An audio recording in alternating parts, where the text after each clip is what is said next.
لقمان حکیم عقل کے روشن اور رنگ کے سیاح تھے۔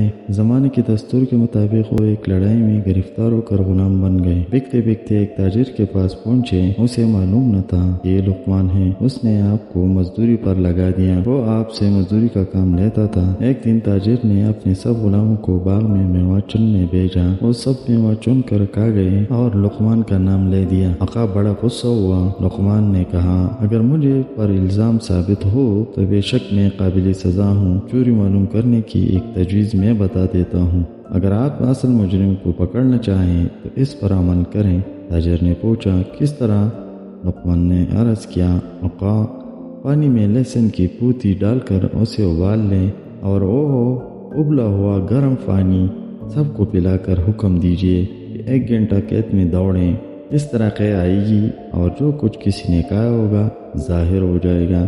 آقا نے کہا، یہ تجربہ تو آسان ہے۔ فوراً اس نے لہسن منگایا اور اس کو ابلا ہوا پانی سب کو پلا کر دوڑایا۔ جب قے کرنے لگے تو سوائے لقمان کے سب کے پیٹ سے میوہ نکلا۔ آقا نے سب غلاموں کو سزا دی اور لقمان سے معافی مانگتے ہوئے کہا کہ میں نے ناسمجھی سے جو آپ کو نہ پہچانا وہ میری خطا تھی، اللہ اسے معاف کر دیجیے۔ آئندہ گھر کا سب انتظام آپ کے سپرد ہے۔ آپ سیاہ و سفید کے مالک ہیں، جو چاہے کرے، میں کچھ دخل نہ دوں گا۔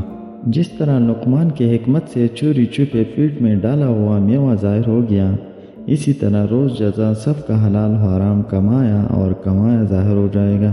یہ خدا عالم الغیب کی شان بتا رہی ہے کہ وہ ہمیں رسوا نہیں کرتا، ورنہ سب افعال اس کی نظر میں ہیں۔